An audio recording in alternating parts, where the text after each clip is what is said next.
ये कहानी शुरू होती है ब्राजील से, जहां हम आर्थर नाम के इस आदमी को देखते हैं। आर्थर एक रेस्टोरेंट में होता है जब उसकी मुलाकात एक लड़की से होती है। लड़की आर्थर से कहती है कि वह एक लंबे समय से उसकी तलाश में है, क्योंकि उसके बॉस चाहते हैं कि आर्थर उनके कहने पर 3 लोगों का मर्डर करे। दरअसल हमारा आर्थर पास्ट में एक कॉन्ट्रैक्ट किलर था जो सुपारी लेकर लोगों को मारता था, लेकिन उसने ये काम सालों पहले ही छोड़ दिया है। इसलिए जब ये लड़की उसे फिर से इस काम का ऑफर देती है तो आर्थर उसे साफ मना कर देता है। आर्थर से ना सुनकर वो लड़की उसे धमकी देती है कि अगर उसने यह काम नहीं किया तो वह पुलिस को बता देगी कि आर्थर अभी भी जिंदा है और ब्राजील में छुपा है। लेकिन इससे पहले कि वो लड़की अपनी बात पूरी करती, आर्थर उसकी एक तस्वीर खींच लेता है। यह देखकर वो लड़की और उसके गुंडे आर्थर पर हमला कर देते हैं, लेकिन आर्थर भी कोई कच्ची गोलियां नहीं खेला है। वह एक एक करके सभी को मार गिराता है और बिल्डिंग से कूदकर एक केबल कार पर लटक जाता है। इधर वो लड़की और उसके बाकी गुंडे भी केबल कार में आते हैं और उसमें आर्थर को ढूंढने लगते हैं, लेकिन आर्थर तो केबल कार के ऊपर खड़ा होता है। यह देखकर वो लड़की ऊपर फायरिंग करने लगती है, लेकिन आर्थर समय रहते केबल कार से कूद जाता है और एक पैराग्लाइडर से उड़कर वहां से भाग जाता है। इसके बाद आर्थर अपने सीक्रेट अड्डे पर पहुंचता है, जहां उसने पैसे, हथियार और अलग अलग देशों के पासपोर्ट छुपा रखे थे। वह अपना ब्राजीलियन पासपोर्ट जला देता है और एक नया पासपोर्ट लेकर थाईलैंड निकल जाता है। थाईलैंड पहुंचकर उसकी मुलाकात में से होती है, जो एक रिजॉर्ट की मालकिन है। आर्थर अपने हर मिशन के बाद यहीं छुपता था। उसका रिजॉर्ट शहर से दूर था और इसलिए ये जगह आर्थर के छुपने के लिए परफेक्ट थी। रात को आर्थर उस लड़की के बारे में पता करता है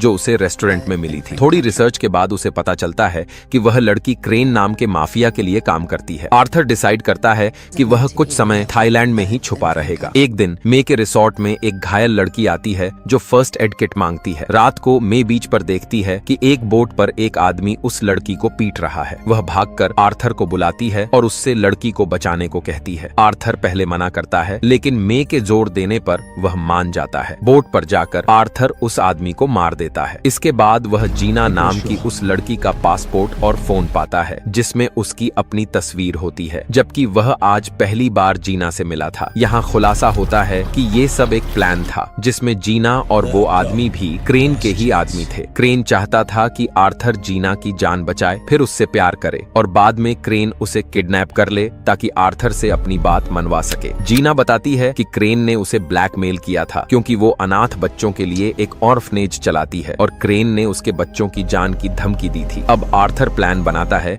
कि वह क्रेन को उसी के प्लान में फंसाकर मारेगा। अगले दिन आर्थर देखता है कि क्रेन के कुछ लोग उस पर नजर रख रहे हैं। यह देखते ही वह जीना के पास आता है और उसका हाथ पकड़कर बीच पर टहलने लगता है, ताकि क्रेन के लोगों को लगे कि उनका प्लान काम कर रहा है। धीरे धीरे दिन बीतने लगते हैं और इन दोनों को एहसास भी नहीं होता कि ये एक दूसरे के करीब आते जा रहे हैं। अचानक से एक दिन क्रेन के लोग जीना को किडनैप कर लेते हैं और आर्थर को पकड़कर क्रेन के पास लाते हैं। क्रेन आर्थर को एक चेयर पर बैठा देता है, जिसके नीचे बॉम्ब लगा होता है, और उसे धमकी देता है कि अगर जीना को जिंदा देखना है तो उसे 3 लोगों को मारना होगा। पहला टारगेट है क्रिल, जो अफ्रीका का सबसे खतरनाक हत्यारा है और फिलहाल मलेशिया की एक समुंदर के बीच स्थित जेल में बंद है। आर्थर अपने चेहरे पर एक टैटू बनवाता है ताकि वो एक वांटेड अपराधी जैसा दिख सके और पुलिस उसे गिरफ्तार करके जेल भेज दे। जेल में आर्थर क्रिल की जान बचाता है ताकि उसका भरोसा जीत सके। फिर वह एक डिनर के दौरान क्रिल को गला दबाकर मार देता है और उसके खाने में जहर मिला देता है ताकि उसकी मौत एक एक्सीडेंट लगे। इसके बाद वह जेल की दीवार में बॉम्ब लगाकर ब्लास्ट करता है, अपने शरीर पर शार्क रिपेल क्रीम लगाता है और पानी में कूद जाता है। जेल से कुछ ही दूरी पर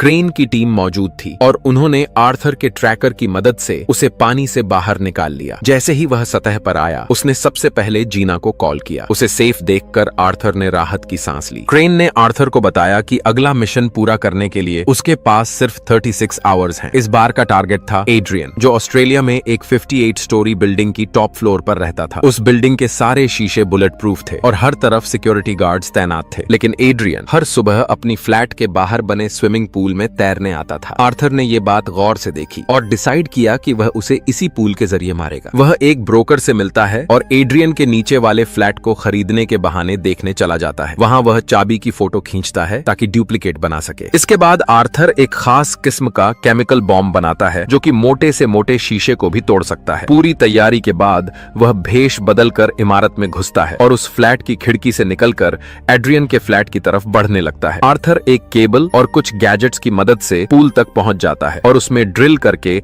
अपने बनाए बॉम्ब को फिट कर देता है। इसके बाद जब एड्रियन पूल में आता है तो आर्थर उस बॉम्ब को ब्लास्ट कर देता है और एड्रियन 58th फ्लोर से गिरकर मारा जाता है। आर्थर ने अपने दूसरे टारगेट को भी मार दिया और नियम के अनुसार अब वह जीना से बात कर सकता है। लेकिन इस बार जब आर्थर जीना को कॉल करता है तो जीना बड़ी ही चालाकी से उसे उस बोट का नंबर दिखा देती है जिस पर क्रेन के लोगों ने उसे कैद कर रखा है। बोट का नंबर मिलते ही वह उसकी लोकेशन का पता लगा लेता है और फिर एक हेलीकॉप्टर को हायर करके वहां तक पहुंचता है। लेकिन वह बोट वहां नहीं होती, इसलिए वह उसे ढूंढते हुए समंदर में आगे बढ़ता है। थोड़ी ही देर में उसे वह बोट दिख जाती है। वो बोट से थोड़ी दूर कूदकर चुपके से वहां पहुंच जाता है, लेकिन उसकी बहादुरी बेकार साबित होती है क्योंकि जल्दी ही गुंडे उसे पकड़ लेते हैं और क्रेन के पास ले जाते हैं। क्रेन ने उसे मारा नहीं, बल्कि एक आखिरी चेतावनी दी कि अगर उसने फिर से ऐसा किया तो जीना के साथ साथ उसे भी मार दिया जाएगा। अब आर्थर के पास कोई विकल्प नहीं था, इसलिए वह अपने तीसरे और आखिरी मिशन को पूरा करने निकल पड़ा। आर्थर के अगले टारगेट का नाम था मैक्स, जो कि एक वेपन्स डीलर है। मैक्स बुल्गारिया में रहता है और उसका घर किसी आर्मी बंकर से कम नहीं है। वहां जाना तो दूर, कोई उसके आसपास भटक भी नहीं सकता। बिल्डिंग के हर कोने में कैमरास लगे हैं और वहां के सभी गार्ड्स आधुनिक और खतरनाक हथियारों से लैस हैं। जब आर्थर इस मिशन की प्लानिंग कर रहा होता है तब वह नोटिस करता है कि क्रेन उससे अपना कंपटीशन खत्म करवा रहा है। आर्थर पहले ही क्रिल और एड्रियन को मार चुका है और अगर उसने मैक्स को भी मार दिया तो क्रेन इस दुनिया का सबसे बड़ा माफिया बन जाएगा। लेकिन यह सब जानते हुए भी उसे यह मिशन पूरा करना ही होगा, वरना जीना मारी जाएगी। अपनी रिसर्च में उसे यह पता चलता है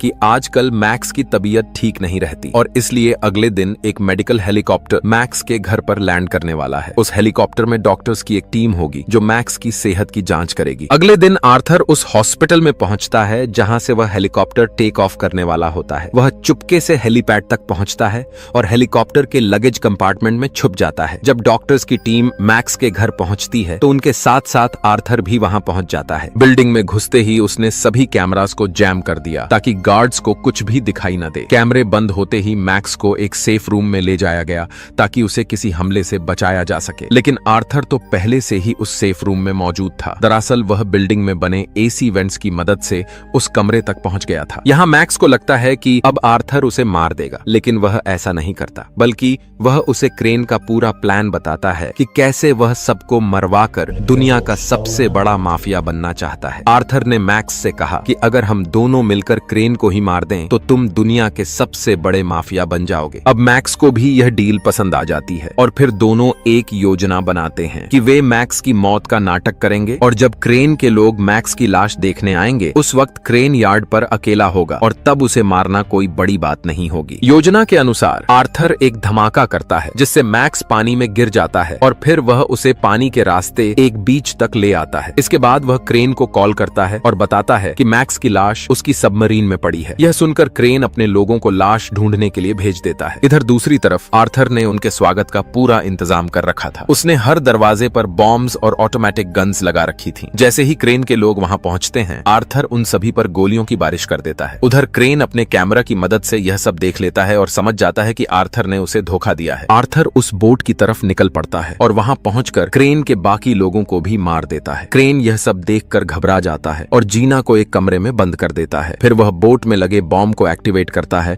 और वहां से निकलने की कोशिश करता है, लेकिन उससे पहले ही आर्थर उस पर हमला कर देता है। दोनों के बीच जमकर फाइट होती है और इस लड़ाई में आर्थर क्रेन पर भारी पड़ता है। वह उसे एक जंजीर में बांध देता है और तुरंत जीना के पास पहुंचता है। आर्थर जीना को एक छोटी सबमरीन में बिठाकर उसे बोट से अलग कर देता है, लेकिन अभी वह खुद बाहर निकल पाता उससे पहले ही बोट में धमाका हो जाता है। इस हादसे में जीना की जान तो बच जाती है, लेकिन आर्थर का कोई सुराग नहीं मिलता। इसके बाद मैक्स के लोगों ने बोट का मलबा बाहर निकाला, लेकिन उन्हें न आर्थर मिला और न ही उसकी लाश। इस हादसे के कुछ महीनों बाद हम फिर से जीना को देखते हैं, जो कि कंबोडिया में अपने ऑर्फेनेज में होती है। तभी उसके सामने आर्थर आ जाता है, जो बिल्कुल सुरक्षित होता है। इसका मतलब यह था कि उस हादसे में आर्थर की मौत नहीं हुई थी। दरअसल वह बोट के स्टील चेंबर में छुप गया था, जो इस तरह के धमाकों से बचाने के लिए बनाए जाते हैं। और इसी के साथ यह शानदार मूवी यहीं समाप्त होती है। आशा करता हूँ आपको यह कहानी पसंद आई होगी। अगर वीडियो अच्छी लगी हो तो एक लाइक जरूर कर दें। मैं आपसे फिर मिलूंगा एक और नई और बेहतरीन एक्सप्लेनेशन के साथ। तब तक के लिए be safe and keep chilling.